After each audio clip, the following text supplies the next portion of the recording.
4 নম্বর পয়েন্টে আমরা যেটা বলবো সেইটা হচ্ছে আমরা জীবনের প্রতি অতিষ্ঠ হয়ে আমরা মৃত্যু কামনা করি। অনেক সময় নবীজি এটা নিষেধ করছেন।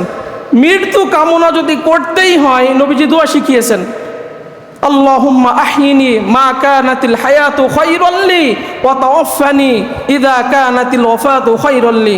আল্লাহ, বেঁচে থাকা যদি আমার জন্য কল্যাণ হয় আপনি বাঁচিয়ে রাখেন, মৃত্যু যদি আমার জন্য ভালো হয় আপনি আমাকে আপনার কাছে নিয়ে যান, আপনি আমাকে মৃত্যু দেন, এইভাবে বলতে হবে।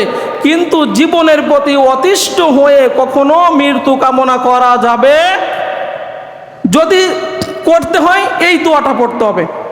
এরপরে নবীজি বলতেন, তোমরা কখনো মৃত্যু কামনা করবে না, কারণ তুমি যদি নেক বান্দা হও তোমার আমল বৃদ্ধি পাবে, আর তুমি যদি বদকারী হও, পাপিষ্ঠ বান্দা হও, তাহলে তওবা করার সুযোগ সামনে এখনো তোমার আছে। এই জন্য সম্মানিত ভাইরা আমার, আমরা এই বিষয়ে খুব খেয়াল রাখবো।